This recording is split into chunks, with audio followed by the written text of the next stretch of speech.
you probably haven't heard of this one because this one has not been talked about much. But this person puts it so well. What Israel's doing right now is destroying the Jewish faith. The title of this Instagram by Age Linder is the name of the writer, but she's a great writer. She says, after Palestinians, Zionism's next victim is the Jewish faith. And just because I feel like this matters in this next topic. So I am Jewish born and raised, but I'm atheist by choice, Jewish by birth. But I'm a secular Jew. I'm atheist, but I have the Jewish traditions, the culture, the lighting the Hanukkah candles and that type of stuff. And a lot of Israelis are secular Jewish. They're not like heavy synagogue goers. There are also a lot of Orthodox in Israel, but there's way more secular Jews. If you go over there, it is, large percentage of people are not Orthodox. So a complete majority are not Orthodox. Anyway, so I thought that it's important that you know exactly what kind of Jew I am, which is the atheist kind, but still have the culture. And then, of course, there's those who don't have the culture, which they've chosen to no longer be a part of, not have the menorahs, not have the various other holidays, which is also fine because religion is your own thing, it's your own choice, it's your own. Some people really into it, some people are not really into it. And do what feels good to you.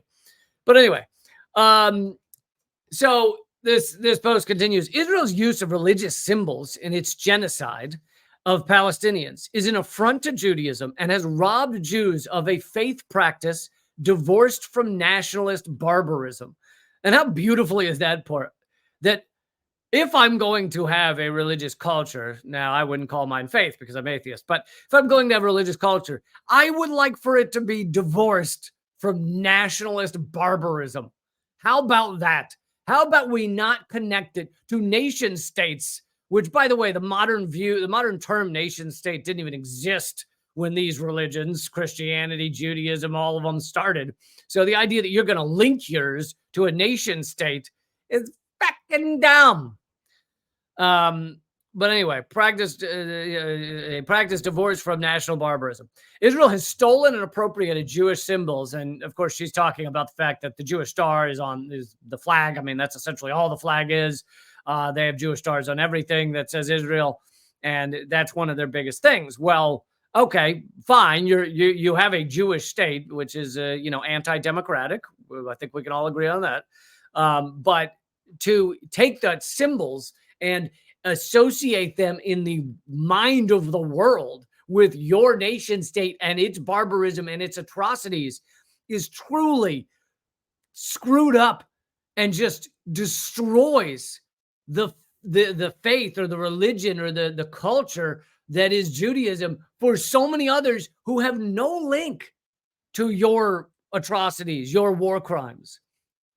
It'd be like if the United States had a Christian cross on its flag. Now, sometimes we've seemed close to that. We do have "In God We Trust" on the dollar, but and especially George Bush and some others have tried to act like our nation is all about Christianity.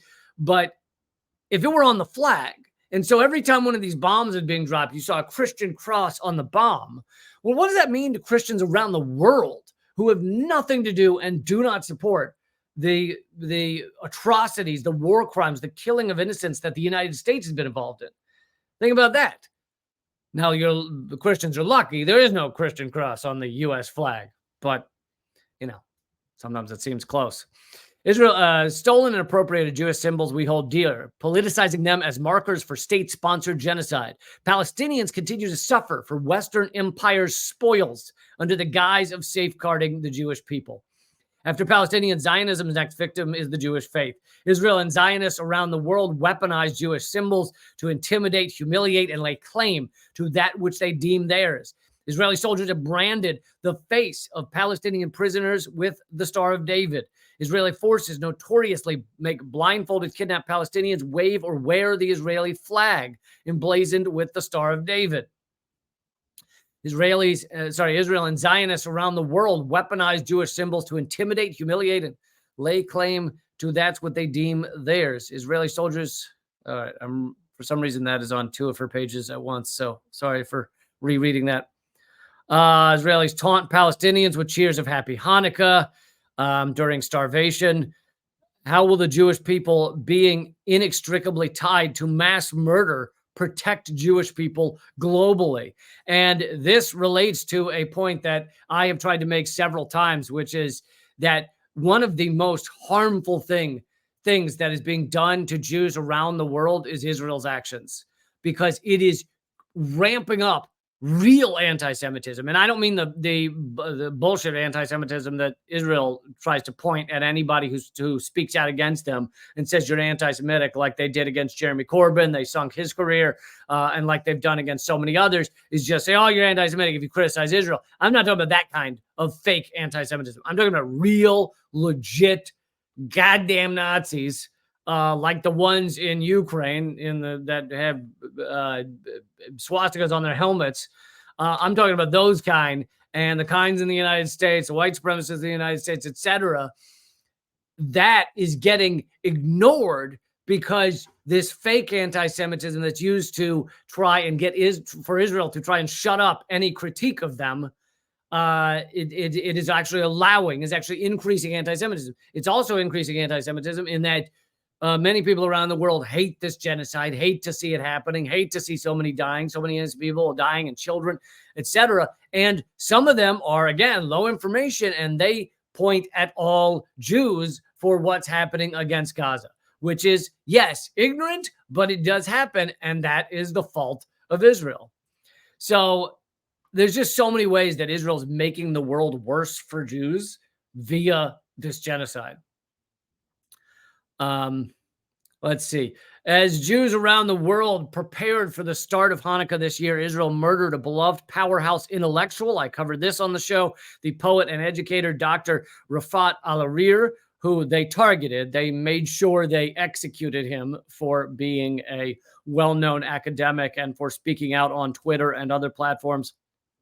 They murdered him and 6 of his family, and they were surgically targeted. They even called him to let him know that they would be bombing him. The reason they did that is because he was in a shelter at the time, and they somehow got contact to him to say, we're going to bomb you. If you would like us to bomb the entire shelter, we'll do that. Otherwise, you should leave the shelter. And so he left in order to protect the lives of everyone else in that shelter. But he was then targeted and executed for being a well-spoken academic, someone speaking out publicly who was getting attention. As I and many other Jews made arrangements for our annual Festival of Lights, Israel brutally assassinated Rafat as part of an ongoing campaign. Near the site where they assassinated him, Zionist soldiers marked the first night of Hanukkah by erecting a giant menorah on the site. Instead of the menorah representing the hope and the spirit of our people at this moment, it proclaims to the world a colonial military victory, a symbol of violent conquest and a war crime, in a place where a poet's passionate dissent was exterminated by Israel's death machine. Zionism was once a fringe nationalist political movement within Judaism, and even before Israel became a state, there were many Jews who thought it was a bad idea. Zionism was a bad idea. Only when its interests aligned with Western imperialism did it receive the necessary backing to colonize Palestine.